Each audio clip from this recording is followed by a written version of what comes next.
انا حاليا بشتغل كريتيف دايركتور في شركه فول تايم في مجال الموشن جرافيك ديزاين. شاب بسيط جدا، بعشق شغلي، بعشق مجالي اللي انا باكل منه عيش يعني، وعايش فيه طول عمري. بس هو ده محمد زقزوق يعني بكل بساطه. الموشن جرافيك انا حطيت له تعريف من حوالي سنتين كده، اتكلمت عنه كذا مره. هو تحويل كم كبير وممل من المعلومات لفيديو مدته صغيرة، المشاهد يقدر يشوفها ويحصل له عملية انجذاب او انبهار يعني. هو مجال عملي حاليا، انا بشتغل في مجال الموشن جرافيكس ككريتيف دايركتور جوه الشركة، وفي نفس الوقت بشتغل مخرج كمان في افلام وثائقية وانتاج فني يعني. فحاليا شغلي بين الاتنين يعني. انا قضيت تقريبا نص عمري في الجرافيكس، من اول يوم جالي فيه كمبيوتر. وانا طول عمري نفسي اخش المجال ده جدا، لان انا طول عمري بتفرج على افلام هوليوديه او اجنبيه. فطول عمري ببقى بسال نفسي نفس السؤال يعني كل يوم، الحاجات دي اتعملت ازاي وانا صغير يعني. وهل يا ترى في يوم من الايام ممكن اعرف اعمل الكلام ده ولا لا؟ فدايما ده كان موضوع بحثي وانا صغير يعني، انا ازاي اعرف الكلام ده اتعمل. عشان كده دخلت مجال الجرافيكس من اوله بقى خالص يعني، من اول الويب ديزاين، بعد كده عديت على الجرافيكس، بعد كده عديت عند الطباعه شويه، وقفت عندها شويه كده، بعد كده الموشن جرافيكس، وحاليا الفيلم ميكنج او الاخراج.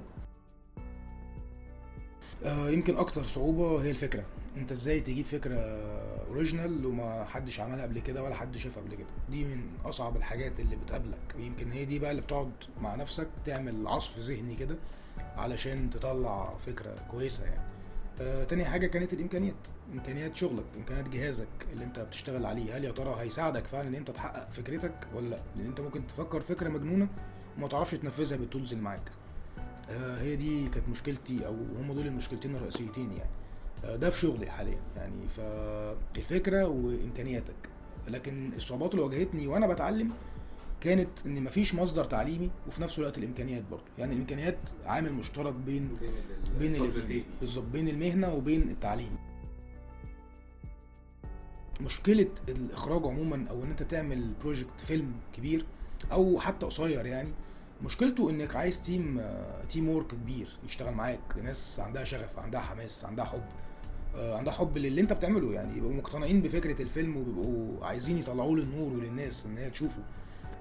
يمكن دي اصعب حاجه، يمكن هو التيم يعني. انت يعني القوة الفعلية فعلا لأي شركة خلقها ربنا يعني، أو أي حاجة ناجحة، هي تيم وورك. إن أنت يبقى عندك تيم وورك قوي وناجح ومتحمس، حتى لو مش شاطرين في شغلهم على فكرة يعني. ده بيجي مع الخبرة، وكله بيتنقل مع بعضه في اللوكيشن، أو كله بيتبادل خبراته سوا يعني. المادة ده كان بالنسبة لحضرتك ده كان آخر حاجة بتفكر فيها، ولا كان برضو من ضمن الصعوبات؟ هي طبعا كانت برضه عقدة يعني صغننة كده على جنب، بس ما كانتش بتشغلني قوي، لأن دايما بفكر بذكاء في الحتة دي شوية، إزاي أعمل حاجة كبيرة بامكانيات صغيره. ممكن كمان تشتغل بتولز بسيطه عندك وتقدر تطلع بيها شغل كويس. هي المهم العين اللي بتشتغل يعني، دي اهم حاجه، عينك شايفه ايه. في افلام كتير اتصورت بامكانيات بسيطه قوي ونجحت يعني. مثلا فيلم جود ويل هانتنج مثلا، بتاع روبن ويليامز ومات ديمون وبين افليك. الفيلم ده كان بدايه بين افليك ومات ديمون، وخد اوسكار يعني. بس كانت الفكره، المستقبل ده طبعا في ايد ربنا يعني سبحانه وتعالى، بس يعني انا نفسي ابقى مخرج يعني، حلم حياتي ان انا ابقى مخرج، لان انا عندي رؤيه، عندي رساله نفسي اوصلها، فنفسي اوصلها بالافلام بتاعتي وافكاري. حتى يعني انا دايما لما باجي افكر في فيلم، بفكر ازاي الفيلم ده اصلا يعني هيفيد اللي بيتفرج عليه، ازاي يخرج منه بحاجه. بص، هو اصل هو الموضوع عباره عن تيم وورك برضه بيشتغل يعني. هي القصه كلها ان هم مثلا الفيديو اللي بيعمله شخص هنا واحد، بره بيعملوه 7 و8 و10، وساعات بيوصل العدد ل1000 يعني. فهي دي الفكره بكل بساطه، ان احنا ما عندناش الامكانيات اللي هم بيشتغلوا بيها بره يعني. احنا ما عندناش التخصصات اللي هي عندهم بره. هم هناك بيؤمنوا جدا بفكره التخصص، كل واحد فيهم بيعمل حاجه، وكل واحد في التيم وورك نفسه بيعمل حاجه معينه، وكل ده بيتلم وبيتجمعوا في فيديو.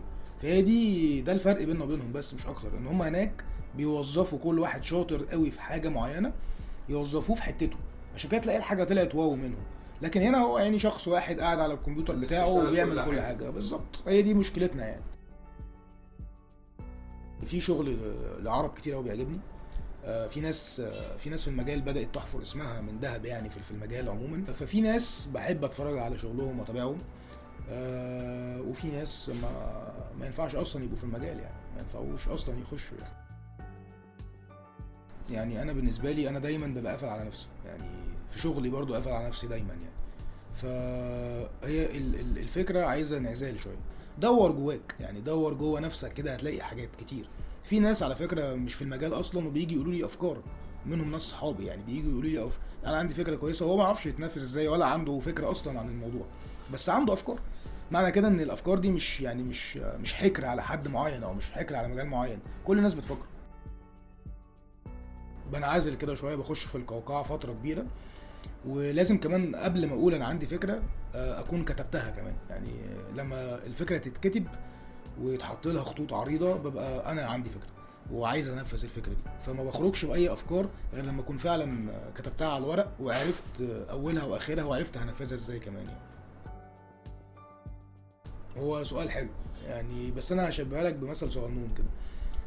زي ما تكون مثلا الموشن جرافيكس هي مراتي، او مراتي كمان اللي انا متجوزها عن قصه حب يعني، ومخلفين نونو صغنن كده اللي هو اسمه فيلم ميكنج. فهو ده المجال بالنسبه لي، او هم دول المجالين يعني. الموشن جرافيكس هي مراتي اللي انا بحبها، والفيلم ميكنج هو ابن الصغنون الشقي اللي انا بحبه برضه.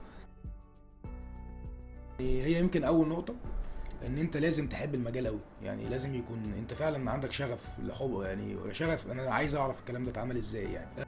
تاني حاجه هي ان انت بقى تدور انا هعرف اتعلم الكلام ده ازاي، تشوف مصممين شطار بيعملوا كورسز مثلا، تشوف مواقع بتقدم كورسات مهمه. رقم 3 المذاكره بقى، انك عايز تذاكر وتجتهد، يعني تسهر بقى ليل نهار تنامش، يعني هتنام ليه؟ انت بقى في حاجه جديده في حياتك وكده، زي اللي بيحب بالظبط كده رومانسيه. لو انت بتحب بنوته صغننه كده مش هتنام، هتقعد تفكر فيها طول الوقت يعني. فانت برضو بتحب المجال، فبدات تبحث عن مصدر، فبدات تذاكر له وتسهر وتتعب وكده علشان تقدر توصل لمرحله معينه من المجال ده في المجال ده. رقم 4 نقدر نقول التطبيق، ان انت تطبق كتير. لازم تمشي ايدك كتير في البرامج اللي انت بتشتغل بيها، سواء افتر افكتس او سينما 4 دي او اي برنامج انت اخترته يكون هو ده يعني البرنامج الخاص بيك. كل يوم تعمل بروجكت كده صغنون، فكرتك بقى او مش فكرتك. انت في البدايه مش مطالب ان انت تفكر افكار جديده، في البدايه انت مطالب ان انت تقلد كتير، يعني تتفرج كتير على شغل وقلد، مش عيب، بس ارميهم برضو في فولدر على جنب كده محدش يشوفه، عشان محدش يضحك عليك ومحدش يقعد يعني يقول لك انت سارق ومش سارق وبتاع. ما تنزلش حاجه على الانترنت او على اي فيسبوك او اي حاجه في الاول، بس يعني كل يوم كل يوم كل يوم، بعد فتره من الزمن هتلاقي نفسك بقيت كويس يعني.